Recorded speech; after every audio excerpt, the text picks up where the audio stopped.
Vicky, alam mo, dito sa presentong kinaroroonan ko ngayon, medyo pasado alas 6 na nagsimula yung botohan dahil nga pasado alas 6 na sila nakapag-initialize doon sa kanilang BCM dahil late na rin dumating yung mga watcher. Kaya mga siguro mga alas 6 Gs, alas 6 pasado na nakapagsimula yung botohan dito. Bagamat maaga nga nagpuntahan dito yung mga botante, actually hindi pa nga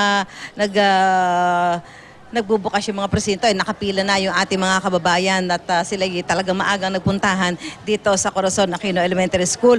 Alam mo yung sitwasyon dito na late yung initialization ay meron pang mas malala dito dahil doon sa second floor, 3 presinto dito ang hanggang sa mga oras na ito ay hindi pa nakakapagsimula ng botohan dahil hindi pa rin nagagawa, hindi pa rin isasagawa yung initialization doon sa kanilang VCM, yung vote counting machine dahil ang sinasabi ng mga teacher dito, yung miyembro ng Board of Election Inspectors ay wala pa yung watcher ng mga political parties. So kaya nga kanina, yung mga botanteng maagang nagpuntahan doon ay dinala muna doon sa holding area pero syempre yung iba medyo naiinis dahil sabi nga nila, kaya sila maagang pumunta sa mga presinto ay para makaboto ng maaga dahil meron din sila mga gagawin pang ibang bagay. At yun din naman ang panawagan na kung pwede, maaga silang pumunta sa mga presinto. Pero yun nga, sabi nila, ngayon kung wala pa ba yung mga poll watcher, hindi pa talaga magsisimula yung eleksyon. At sabi naman ng mga teacher, ng mga miyembro ng BEI, kailangan hintayin nila yung mga watcher bago isagawa ang initialization at makapagsimula ang botohan dito nga sa ilang presinto sa Corazon Aquino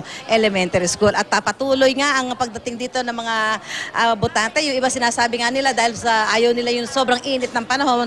Ngayong oras na ito medyo mainit na lalo na kung makapalang tao. Kaya tuloy-tuloy yung pagdating. At itong Corazon Aquino Elementary School ang sinasabi nga na may pinakamalaking bilang ng botante dito sa Quezon City. 37,000 ang botante po dito sa Corazon Aquino Elementary School. Vicky?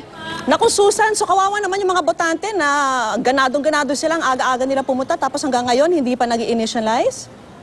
Oo, tama ka dyan, Vicky. Kaya nga medyo siyempre, alam mo, naiinis talaga yung iba dahil nga maaga silang nagpunta at alas 6:30 na, Vicky. Alas 6 dapat ang start ng botohan pero hindi pa nga nakakapagsimula. So titingnan natin kung paano i-resolve ng mga teacher dahil sabi kanina nung mga nakausap ng staff ng GMA News, iintayin nilang dumating yung mga watcher dahil hindi naman talaga sila pwede mag-initialize kung walang kinatawan, walang watcher mula dito sa iba't ibang political party. Pero sabi ko nga, itong presentong kinatatayuan ko, late din nakapag-initialize, late din nakapagsimula ang botohan dahil nga inintay pa nila yung mga watcher na medyo late ding dumating, Vicky. So, titingnan natin ngayon kung magkakaroon ng pagbabago, paano i-resolve ng mga miyembro ng BEI yung ganong sitwasyon nga na medyo late ang watcher. Kung late, hanggang anong oras kayo malilate, At syempre, kahit paano makaka-apekto ito doon sa pagboto ng ating mga kababayan na maagang-maaga pa naman nagpunta dito sa mga presinto sa Corazon Aquino Elementary School. Vicky? Alright, maraming salamat sa iyo, Susan Enriquez.